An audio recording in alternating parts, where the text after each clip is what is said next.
জাতীয় পতাকা ও পরিচয়পত্র গায়ে এঁটে এসআইআর প্রক্রিয়ার বিরুদ্ধে অভিনব প্রতিবাদ তৃণমূল সদস্যের।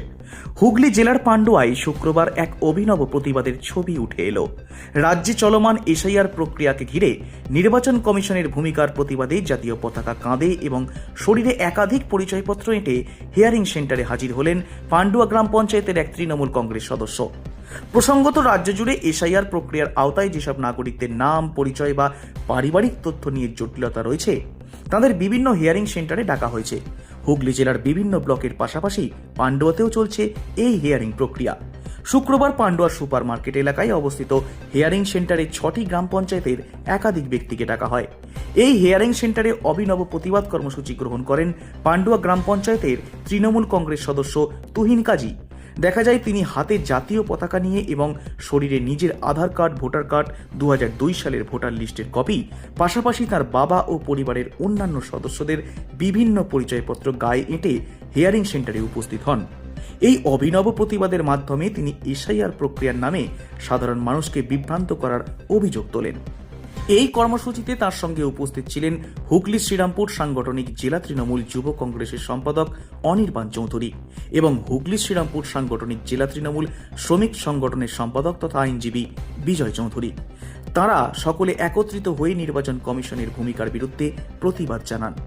প্রতিবাদকারীদের দাবি, এসআইআর প্রক্রিয়ার নামে যেভাবে সাধারণ মানুষকে বারবার হিয়ারিং সেন্টারে ডেকে হয়রানি করা হচ্ছে এবং বিভ্রান্তি সৃষ্টি করা হচ্ছে, তারই প্রতিবাদে এই অভিনব কর্মসূচি গ্রহণ করা হয়েছে। 47 সালে ভারতবর্ষ স্বাধীন হয়। 1952 সালে আমার দাদুর বাবার ভোটার লিস্টে 1 নম্বরে নাম আছে এবং তার সঙ্গে আমাদের এই যে বিজয়বাবু আছে উকিল, ওর দাদুর নামও আছে 2 নম্বরে।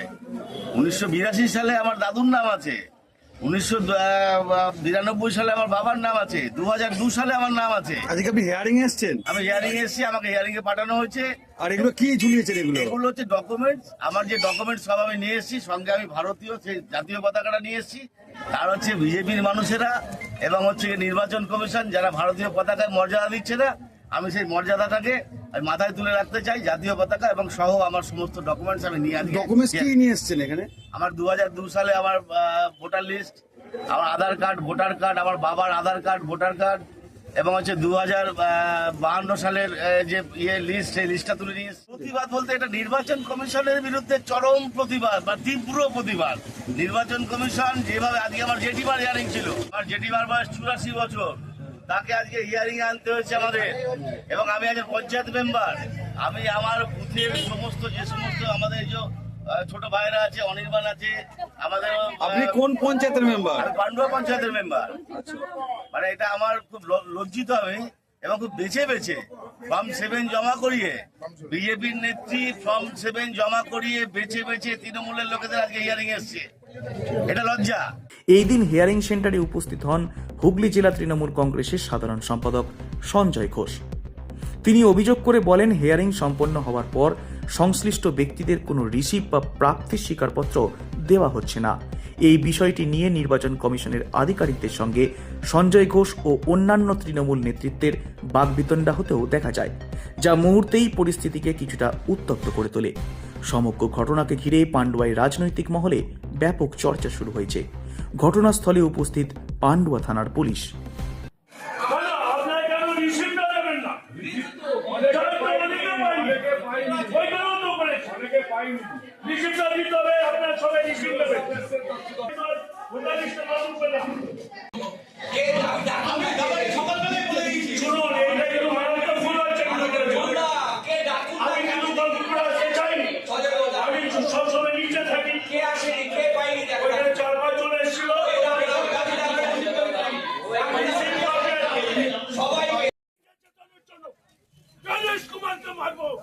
অমিত শাহর হাত করে ভেঙে দেবো। শয়তানের বাচ্চা এই মন্দির কারবারি করছে, বদমাইশি হচ্ছে, লোক লোক সারা দুনিয়ার মানুষকে হয়রানি করছে। শুধু হয়রানি হয়রানি হচ্ছে। এই দিয়েছে রিসিভ কবি, রিসিভ কবি নেবে। এই যে ভোট, এই এই কোন দাঁড়াই, ওই কোন অফিসার এসে বল, এই রিসিভ কবি দিতে বল, বল বদমাইশির সীমা আছে।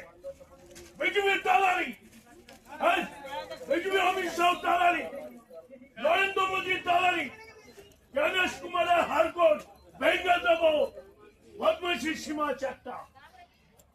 এসআর শুরু হয়েছে আর হিয়ারিং শুরু হয়েছে, সেদিনকে হাজার হাজার মানুষ যারা ভোটার লিস্টে ভোট দিয়েছে, এখানকার 100 বছর 150 বছরের বাড়ি তাদের স্বাধীনতার হবার আগে থেকে তারা এখানে রয়েছে, তাদেরকেও হিয়ারিং এ যাচ্ছে। 80 বছর 84 বছর 90 বছর লোককে, যার ব্রেন স্ট্রোক হয়েছে, যে হাঁটতে পারে না, প্রতিবন্ধী, যে অ্যাম্বুলেন্স করে এসছে, তাকেও ডাকছে হিয়ারিং এ। যখন ভোটের সময় হয় 60 বছর, তাদের বলে 60-এর ঊর্ধ্বে তাদের বাড়িকে ভোটটা নাও। আর হিয়ারিং এর জন্য নির্বাচন কমিশনার, একটা কুলাঙ্গার নির্বাচন কমিশনার ভারতবর্ষের মধ্যে এই প্রথম। দেশ স্বাধীন মানে হচ্ছে পরাধীন, ইংরেজদের দালাল। এই নির্বাচন কমিশনার ইংরেজদের দালাল, ব্রিটেনের দালাল। সে আজকে অমিত শাহ অঙ্গুলিতে আজকে বাংলা দখল করার স্বপ্ন দেখছে। আজকে দেখুন হাজার হাজার মানুষ, তারা অভিনয়ের মতো যে আমি এখানকার ভারতবাসী, আমি বাংলার বাসী, আমি 100 বছর আমার বাড়ি, তাকে আমাকে ডেকেছে। সে কাগজপত্র অভিনয়ের মাধ্যমে যে আমরার কাগজ দেখানো, এই যে বুকে লাগিয়েছি দেখুন আপনারা, এটাই আজকে দেখা হচ্ছে। এবং এতে মানুষ দেখছে আগামী দিনে আমার যে আর 1.5 মাস পরে ভোট হবে, এই ভোটে যারা আজকে হয়রানি, যারা যে পার্টি থাকুক, আজকে বিজেপি সরকারের বিরুদ্ধে গণেশ কুমার এবং অমিত শাহ, নরেন্দ্র মোদীর বিরুদ্ধে আজকে সর্বত্র মানুষ বিরুদ্ধে চলে গেছে। Suman Chakraborty report, Hooghly Times.